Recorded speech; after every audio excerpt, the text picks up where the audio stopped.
নমস্কার বন্ধুরা, মেঘার সাথে বাঙালিয়ানাতে আপনাদের সবাইকে স্বাগত। এই গরমের সিজনে বাঙালির শেষ পাতে একটু আমের চাটনি থাকবে না, তা কিন্তু এক কথায় প্রায় অসম্ভব। সেই জন্য আজ আমি নিয়ে এসেছি কাঁচা আমের চটপটা চাটনির রেসিপি।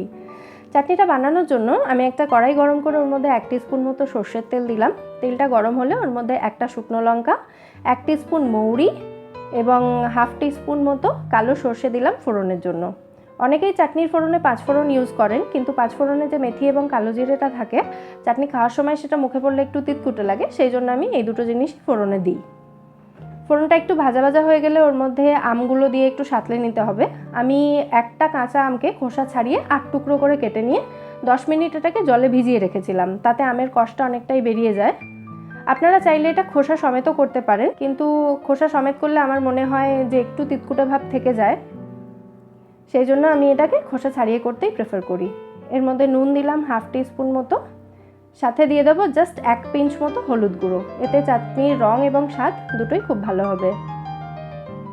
হলুদের কাঁচা গন্ধটা চলে গেলে এর মধ্যে দিয়ে দিতে হবে পরিমাণ মতো জল। আমি এখানে 1 কাপ মতো জল দিলাম। খুব ভালোভাবে মিশিয়ে দিয়ে এবার এটাকে ঢাকা দিয়ে মিডিয়াম ফ্লেমে কুক করতে হবে 5 মিনিট।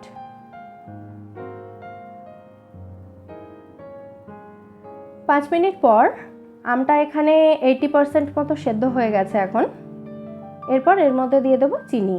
আমি এখানে 3 টেবিল স্পুন মতো চিনি দিচ্ছি। এই চাটনির স্বাদটা টক ঝাল মিষ্টি, আমি আগেই বলেছি একটু চটপটা টাইপ হবে, সেই জন্য চিনিটা খুব বেশি দিলাম না। আপনারা চাইলে আর একটু বেশি দিতে পারেন। আবার এটাকে ঢাকা দিয়ে 2 মিনিট মতো আমরা কুক করব।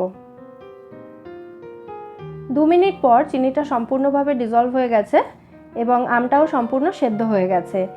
এবার এখানে আমরা চাটনির মশলাটা মেশাবো। এই মশলাটা বানানোর জন্য আমি গোটা জিরে, গোটা ধনে, শুকনো লঙ্কা এবং 5 ফোড়ন একসাথে শুকনো খোলায় ভেজে গুঁড়ো করে রেখেছি। এই গুঁড়োটা আমরা 1 টিস্পুন মতো এখানে দিয়ে দিচ্ছি।